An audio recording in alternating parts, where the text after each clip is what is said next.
السلام عليكم ورحمة الله وبركاته. qodobkeenii afraad ayaa halkan ka geli doonaa. qodobkeena afraad wuxuu ka hadli doonaa wax loo yaqaano think win-win ama u fakir si wada jira in loo wada guulaysto.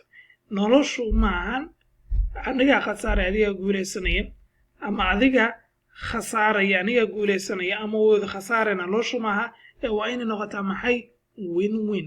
labada jihaba waa inay wada guulaystaan.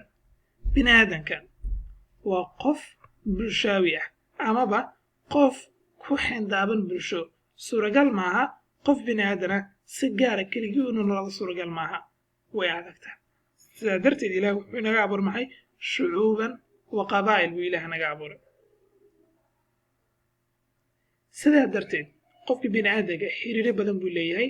xiriiru la leeyahay isagii waalidkii, xiriiru la leeyahay isaga iyo shaqadiisa, xiriiru la leeyahay isagii familkiisa. haddaba xiriiro badan ayuu qofka bini aadanku u leeyahay. xiriiradaasuu leeyahana waxaa laga marmaanaya inay ku dhisnaato manfaco ama dan wada jira inay ku dhisnaato, aysan noqon qof inuu faa'iido qof inuu khasaaro aysan noqon. maxaa yeelay fikradda noocaasa oo qof inuu faa'iido qof inuu khasaara ilaa mustaqbalka fog ma socon karto. dan gaara ha keento ama faa'iido gaara ha keento mustaqbalka dhow, laakiin way adag tahay inay socoto mustaqbalka fog. fikradda noocaasa ma soconayso. haddaba maxaa soconaya think win-win, in wadajir loo fikiro, in la wada guulaysto loo fikiro. anina waa guulaysanayaa adiguna waa guulaysanaysaa. in qaabka nooca loo fikira ayaa xala. haddaba waxaa jira dad aaminsan scarcity mentality ama ka dhagaxsatay caqliyad loo yaqaan scarcity mentality. scarcity mentality waa maxay?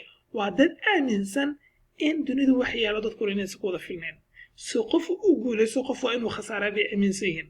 fikradda noocaana faa'iido ha keento dad mustaqbalka dhow, laakiin mustaqbalka fog faa'iido ma keenayso. haddaba maxaa xala? xalku waxaa weeye inaan caqliyadda noocaas scarcity mentality inaan ku bedelno abundance mentality. caqliyad la aaminsan yahay ama qofku u aaminsan yahay in dadku idil inay wada guulaysan karaan, dadku idil inay faa'iido wada heli karaan, dadku dhan inay wax wada qabsan karaan. caqliyadda noocaasa inuu ku bedelaya xala. haddaba abundance mentality si aad u gaarto waxaad u baahan tahay laba shay muhiima. waxaad u baahan tahay wax loo yaqaano fairness, cadaalad inaad samayso. sidoo kale waxaa u baahan tahay wax loo yaqaano diidanaasho. haddaba cadaaladdu maxaan ugu baahanahay? diidanaashaha iyo geesnimadan maxaan ugu baahanahay? cadaaladdu waxaan ugu baahanahay haddii fursadu ay isiiso awood ay ii siin karto inaan qof kale xaggiisa xaqdarro ku qaato inaanan samayno cadaalad aan sameeyo, inaanan ka faa'iidaysan qof kale, inaan kaga faa'iidaysan danta, baahida iyo jaahilnimadu ka jaahiliya ama aqoondarradu hayso shay inaanan qof kaga faa'iidaysan. ha keento arrinta noocaas haddii aan sameeyo ha keento faa'iido mustaqbalka dhow ha keento, laakiin mustaqbalka fog adduun iyo aakhiraba faa'iido ma keenayso. haddaan u arko wax maadi ah inaan helo, haddaan u arko laakiin faa'iido haddaan u arko ma soconayso. mustaqbalka fog xataa tan adduunya inay faa'iido keento ma soconayso. si lamid a tan aakhirana way ka daran taha oo qof maalkiisa ayaa waxaan ku cuna maxay xaq darro. courage diidanaasho maxaan ugu baahanaya geesnimadu. geesnimadu waxaan ugu baahnay si aanan u ogoleen anigu inaan qofku xadgudbo. sidoo kale waa inaan anigu inaan ogolaan lagu xadgudbo, inaana ogolaan aniga nafteeda in la dulmiyo oo si caadi ah macquula aan uga hadli karo arrinta noocaasa. aysan ahayn dagaal anigu keenaya, aysan ahayn. oo taa micneedu maxay noqonaysaa?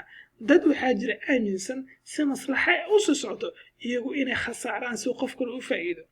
sax, mustaqbalka dhan arrinta nooca way socon kartaa, laakiin mustaqbalka fog qofka kan uma adkaysan karo, ma sii soconayso inuu ku sii jiro isagu xaqdarro ama dulmi inuu ku sii jiro, qof kale inuu guulayso ma sii soconayso.